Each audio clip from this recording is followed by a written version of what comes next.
안녕하세요, 캡틴노자 실무자입니다. 우리가 업무를 보거나 비즈니스를 하다 보면 정말로 많은 다양한 사람들을 만나게 됩니다. 냉철한 사람, 일을 잘하는 사람, 게으른 사람, 정말 다양한 사람들을 만나게 되는데 우리는 불행하게도 항상 좋은 사람들만 만날 수는 없습니다. 우리의 멘탈을 바사삭하게 부숴버리는 인간의 유형들, 그리고 이러한 행동들을 하는 사람들은 많이 있지만 그 중에서 최고봉은 저는 갑질을 하는 사람들이 아닌가 생각이 듭니다. 그래서 오늘은 좀 가볍게 볼만한 컨텐츠로 뭘 할까 하다가 제가 직접적으로 혹은 간접적으로 경험을 했던 갑질러들의 유형을 3가지 정도로 나눠서 소개를 좀 해볼까 합니다. 그러면 바로 시작해보죠.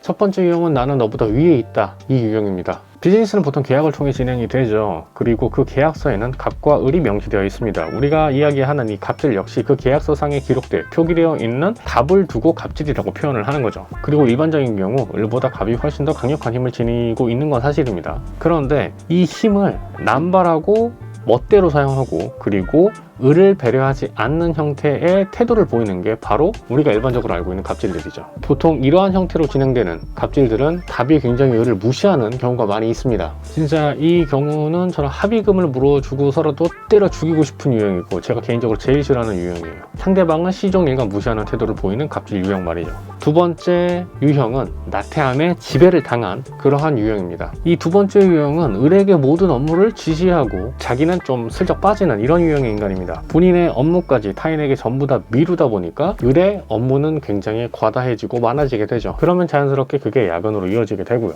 그리고 보통 이러한 유형들의 인간들은 본인은 당당해요. 그러기 위해서 합리화를 굉장히 많이 시킵니다. 나는 다른 일 때문에 바쁘니까 을 네가 내 일을 좀 대신 해달라. 혹은 내가 이 업무를 할 건 아니니까 을 네가 한번 해봐. 이거는 내 업무가 아니야. 이런 식으로 스스로를 합리화시키면서 을에게 업무 지시를 하죠. 이거는 제가 직접적으로 경험했던 건 아닌데 제 동료가 겪었던 일이에요. 어떤 브랜드는 이제 출장지 숙소까지 대신 대행사에게 잡아달라고 하는 그런 경우도 있었어요. 되게 몰상식하고 몰지각한 행동이죠. 본인들 출장 가는데 왜 숙소를 우리한테 잡아달라고 해?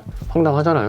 이런 식으로 갑이 을에게 업무 외적인 것들을 굉장히 많이 그리고 부당하게 지시하는 경우, 이게 바로 두 번째 유형이라고 볼 수가 있습니다. 그리고 마지막 세 번째 유형은 책임전가입니다. 이 책임전가는 사실 최고의 정치판이라고 할 수 있는 리그 오브 레전드 소환사의 협곡에서 많이 보여지는 유형이죠. 책임전가, 남탓 이렇게 시전을 하는 게 바로 세 번째 유형입니다. 이 유형의 인간은 보통 이제 성과가 퍼포먼스가 잘 나게 되면 타인의 성과를 내 것처럼 포장을 해서 윗사람에게 보고를 하기도 하고요. 반대로 성과가 좀 낮거나 결과가 안 좋다라고 한다면 발을 빼는 이러한 유형의 인간들이 굉장히 많이 있습니다. 보통 이제 이렇게 해서 따지고 들면은 내가 언제 그랬어?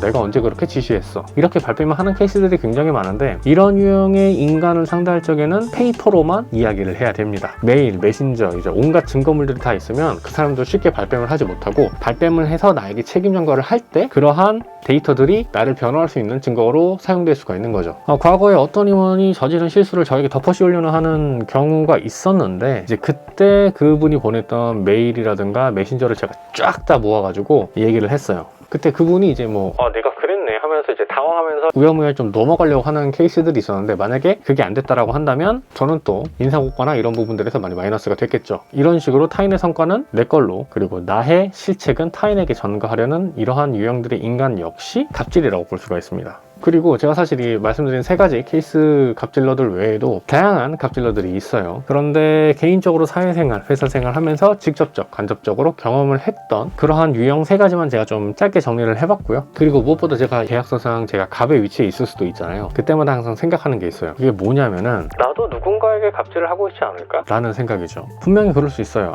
하지만 저는 좀 이렇게 생각을 하거든요. 그러니까 이런 식으로 좀 스스로를 좀 자가검열하고 그리고 상대방에게 예의를 다하기 위해서 노력을 한다면은 뉴스에 나올 법한 그런 더럽고 치졸하고 옹졸하고 졸렬한 갑질이 아니라 비즈니스적으로 봤을 때 누가 봐도 인정하고 합리적인 업무 지시가 될 수 있을 거라고 저는 생각을 합니다. 그리고 제일 중요한 거는 내가 그 사람을 대하는 태도예요. 내가 그 사람을 존중하고 예의 있게 행동을 한다라고 한다면 우리는 갑질을 행하지 않을 수도 있습니다. 오늘 영상은 여기까지고요. 지금까지 그리고 앞으로도 전 캡틴노자 실무자입니다. 감사합니다.